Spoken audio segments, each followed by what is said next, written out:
मैं doctor Rohit Kapoor, medical doctor Carewell heart और super speciality hospital Amritsar से। मुझे 35 साल हो चुके हैं इस शहर में प्रैक्टिस करते और एरिया ऑफ स्पेशलिटी मेरी हार्ट और डायबिटीज़ है। यदि हम आपको बताएं कि आज वर्ल्ड डायबिटीज़ डे एक बहुत ही इम्पॉर्टेंट डे है हम सबके लिए, और हर साल इसका थीम अलग होता है। और इस साल हमारा जो वर्ल्ड डायबिटीज़ डे का थीम है, जो 14 नवंबर को हर साल मनाया जाता है, वो ये बताने के लिए कि शुगर की बीमारी किसी भी उम्र में हो सकती है, और शुगर की बीमारी को ठीक करना सिर्फ दवाइयों का ही काम नहीं है, बल्कि इसको ठीक करने और प्रिवेंट करने के और भी बहुत मेजर्स हैं। इस साल हमारा यही मेन मुद्दा है जिसके ऊपर हम बात करने जा रहे हैं।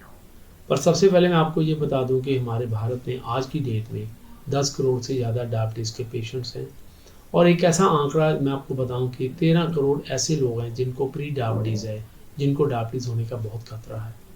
और हमारा इस समय ज़्यादा स्ट्रेस उन लोगों पर है जो कि 13 करोड़ हैं जिनको डायबिटीज़ होने से हमने बचाना है, और ये हम सब ने मिलजुल कर ही चलना है। इकट्ठे मिलजुल कर चलने से हम उन लोगों को इस डायबिटीज़ की बीमारी होने से बचा सकते हैं। तो लोगों का बहुत सवाल होता है कि डायबिटीज़ बीमारी है, सारी ज़िंदगी दवाई खानी पड़ेगी। एक बात बता दूं कि दवाई का रोल जो है, मेडिकेशंस का रोल काफ़ी नीचे है।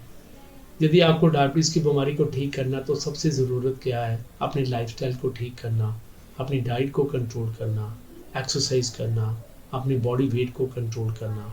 और बॉडी वेट की यदि शरीर के भार की बात करें, तो आज भारत में 30 से 40% ओबेसिटी का इंडेक्स आ गया है। ओबेसिटी मीन्स मोटापा। और जो मोटे लोग हैं उनको 5 से 7 गुना डायबिटीज़ की बीमारी होने का खतरा होता है। सो आजकल तो हमारे लिए सबसे ज़्यादा स्ट्रेस यही लोगों का रह गया है कि मेरे पास पेशेंट ऐसे हैं जिनका यदि हमने वेट कंट्रोल किया है, 5 से 10% भी वेट लॉस हो गया है, तो उनकी शुगर की बीमारी भी ख़त्म हो जाती है। लाइफस्टाइल से भी ठीक हो सकती है, और कई एंटी ओबेसिटी मेडिसिन भी आ चुकी हैं। सो कई कारण बन जाते हैं हमारे देश में क्यों बढ़ गई इतनी शुगर की बीमारी। मोटापा, जैसे मैंने अभी बात की, लोगों का खान पीन, लोगों की स्ट्रेस वैल्यूज़ बहुत बढ़ चुकी हैं। मेंटल स्ट्रेस एक मेजर रीज़न बन जाता है जिससे डायबिटीज़ बनती है।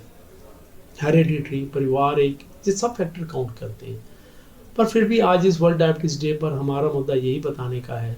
पहली बात तो आपको सबको पता होना चाहिए कि किसी भी उम्र में हो सकती है। मेरे पास 1 साल का भी बच्चा है जिसको डायबिटीज़ है, 90 साल का भी है जिसको डायबिटीज़ है। So age is not a fix matter. Second point, diabetes को ठीक करना है तो आप अपनी डाइट, एक्सरसाइज, लाइफस्टाइल्स को ठीक करें, अपने मोटापे को कंट्रोल करें, और इसके बाद दवाई का रोल आएगा, और दवाई के साथ आप ठीक हो सकते हैं। कह रहा हूँ कि शुगर की बीमारी में लाइफस्टाइल मॉडिफिकेशंस बहुत इंपॉर्टेंट है। डाइट, एक्सरसाइज, मोटापा कंट्रोल करना, अपने माइंड को कंट्रोल करना, मेडिटेट करना, योगास करना, ये सब बेनिफिशियल है, और मेडिसिन का रोल नीचे आ जाता है। सो फाइनली मैं आप सबको यही मैसेज देना चाहता हूँ आज वर्ल्ड डायबिटीज़ डे पर। अपने डाइट कंट्रोल रखें, मोटापे को कंट्रोल रखें, माइंड को कंट्रोल रखें, और मिलजुल कर हम सब मिलकर इस बीमारी को कंट्रोल कर सकते हैं, ख़त्म भी कर सकते हैं। शुक्रिया।